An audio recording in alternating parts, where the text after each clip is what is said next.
حضرت زید بن عبداللہ اپنے باغ کو پانی دے رہے تھے تو کسی نے جا کے بتایا کہ حضور کا وصال ہو گیا۔ انہوں نے ایسے ہاتھ اٹھا لیے اور کہا اللہم اذہب بصری حتی لا ارا بعد حبیبی محمد احدا، اے اللہ مجھے اندھا کر دے، میری آنکھوں کی بینائی اچک لے۔ یہ آنکھیں رکھی ہی اس لیے تھیں کہ تیرے محبوب کو دیکھتا تھا، اب حضور چلے گئے ہیں تو میں نے ان چراغوں کا کیا کرنا ہے۔ حضرت حسان بن ثابت نے جو اس وقت اشعار کہے، کہتے ہیں کاش کہ کوئی کالا سانپ مجھے ڈنگ مار جاتا اور میں دوسری سانس نہ لیتا۔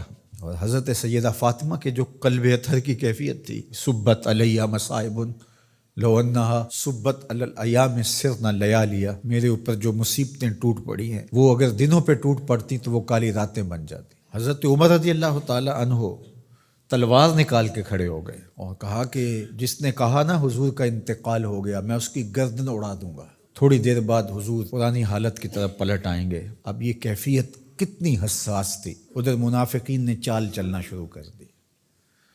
انہوں نے کہا اب حضور کے دم سے ساری رونقیں تھیں، اب وہ چلے گئے تو اب کس نے نمازیں پڑھنی ہیں، اب کس نے روزے رکھنے ہیں، اب کون جہاد پہ جائے گا؟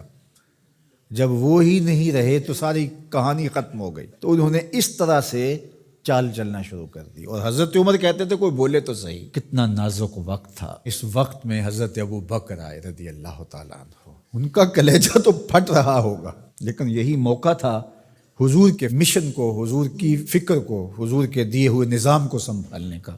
اور اپنے جذبات کو کس طرح کنٹرول کیا ہوگا، اپنے آپ کو پوری طرح سنبھال کر کے لوگوں میں آئے اور دیکھا کہ لوگ جمع ہیں اور حضرت عمر رضی اللہ تعالیٰ عنہ غصے میں تلوار لہرا رہے ہیں۔ خبردار اگر کسی نے کہا کہ حضور کا انتقال ہو گیا تو آپ ایک اونچی جگہ پہ کھڑے ہوئے، لوگوں کو متوجہ کیا۔ حضرت صدیق اکبر رضی اللہ تعالیٰ عنہ کا اس وقت کا جو خطبہ ہے، اس نے اس وقت اسلام کو سنبھالا جب منافق بڑی باریک چال چل رہے تھے۔ اب حضرت ابو بکر آئے اور کھڑے ہوئے، کہا لوگوں مجھے بتاؤ تم اللہ کی عبادت کرتے تھے یا رسول اللہ کی عبادت کرتے تھے؟ تو لوگوں نے کہا اللہ کی عبادت کرتے تھے۔ تو کہا اللہ آج بھی زندہ و موجود ہے، اللہ کل بھی زندہ و موجود تھا، وہ حی ہے لا یموت ہے۔ اللہ اکبر۔ پھر انہوں نے وہ آیت کریمہ پڑھی وما محمد الا رسول قد خلت من قبلہ الرسل، اور صحابہ فرماتے ہیں ہمیں لگا کہ جس طرح یہ نازل اسی وقت کے لیے ہوئی تھی۔ اور پھر لوگ سنبھلے اور پھر حضرت سیدنا صدیق اکبر رضی اللہ تعالی عنہ نے اس مشکل وقت دین کو سنبھالا اور پھر حضور علیہ الصلوۃ والسلام کے مشن کے لیے کھڑے ہوئے۔ لشکر اسامہ بن زید بن حارثہ رضی اللہ تعالیٰ عنہ کو روانہ کیا جا چکا تھا، حضور نے خود روانہ کیا تھا۔ ابھی جرف کے مقام پر ہی یہ لشکر پہنچا تھا، مدینہ المنورہ سے تھوڑا باہر نکلا تھا کہ حضور کے وصال کی خبر آئی تو یہ واپس آ گئے۔ تو بعض صحابہ نے کہا کہ اب مدینہ المنورہ کے حالات وہ نہیں رہے، اطراف کے اندر قبائل سر اٹھا سکتے ہیں جو دبے ہوئے تھے۔ اب حضور کے وصال کی خبر پھیل گئی ہے تو کوئی مدینہ المنورہ پر حملہ نہ کر دے، اور بہترین جنگجو اس لشکر میں شامل ہیں، تو اگر حملہ ہو گیا تو پیچھے سے دفاع نہیں ہو پائے گا، تو لہٰذا اس لشکر کو حکمت یہ ہے کہ روک لیا جائے۔ حضرت صدیق اکبر رضی اللہ تعالیٰ عنہ نے کہا کہ نہیں، یہ حضور کا روانہ کردہ ہے، جا کے رہے گا۔ بلکہ آپ نے تاریخی جملہ کہا کہ اگر مجھے یقین ہو کہ جنگلوں سے جانور آ کے ہمارے جسم کی بوٹیاں بھی نوچ کے کھا جائیں گے، یہ لشکر پھر بھی روانہ ہوگا۔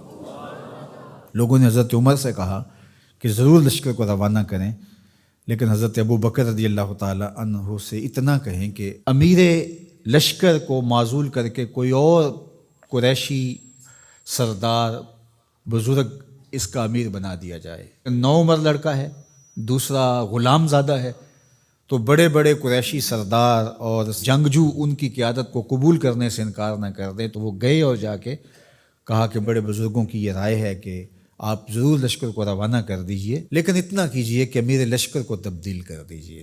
حضرت صدیق اکبر کے چہرے پر جلال آ گیا اور آپ نے جو جملے کہے وہ اتنے سخت تھے، ثقلت امک یبن خطاب، اے خطاب کے بیٹے تیری ماں تجھ کو روئے۔ استعملہ رسول اللہ وقد تامرنی ان اعزلہ، ان کو امیر لشکر اللہ کے رسول نے مقرر کیا ہے اور میں کون ہوتا ان کو معزول کر دوں؟ کہا لشکر جائے گا اسامہ بن زید کی قیادت میں جائے گا، جس نے جانا ہے جائے، جس نے نہیں جانا میں کوئی پرواہ نہیں ہے، چونکہ ان کو امیر لشکر اللہ کے رسول نے مقرر کیا۔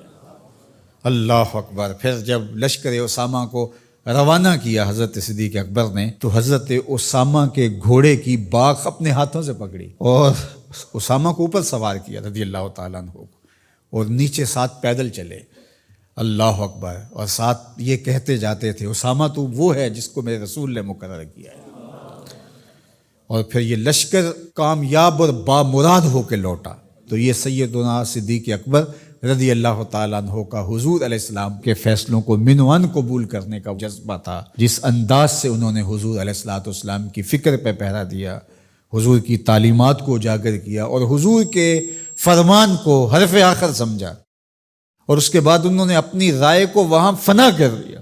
صلح حدیبیہ کا موقع آیا تو 1400 اصحاب تھے، قریش نے کہا ہم عمرہ نہیں کرنے دیں گے، تو وہاں سے ایک معاہدے کے ذریعے واپس آنا ہوا۔ تو حضرت عمر نے کہا ابو بکر ہم دب کے صلح کیوں کریں، صلح کی شرائط تو برابر کی ہونی چاہیے۔ تو حضرت ابو بکر صدیق کا صرف ایک لفظ دیکھیے، انہوں نے کہا عمر کیا یہ صلح نامہ حضور نے قبول کیا ہے؟ کہا کیا ہے۔ کہا ہوا رسول اللہ، کہا وہ اللہ کے رسول ہے۔ اللہ اکبر، کثرت صوم و صلات کی وجہ سے افضل نہیں ہیں، بلکہ حضور کے لیے اطاعت و انقیاد، فرما برداری، اور حضور علیہ السلام کے لیے بس اپنے آپ کو قربان کر دینے کا وہ جذبہ، وہ آپ یہاں دیکھتے ہیں تو بدرجہ کمال آپ کو نظر آتا ہے۔ فرمایا کہ میں اللہ کے علاوہ اگر کسی کو خلیل بناتا تو وہ ابو بکر کو بناتا، لیکن میرا خلیل اللہ ہے۔ اللہ اکبر، امن الناس بر مولائے ما، کلیم اول سینائے ما، ہستیو کشت ملت راچو ابر، ثانی اسنین و غار و بدر و قبر۔ دیکھیے کہاں کہاں حضور کی قربت۔ یہ شک ہووی تے چل مدینے، جے شک ہووی تے آ تک لے جوڑ مزاراں دا بن یار نبی دیاں۔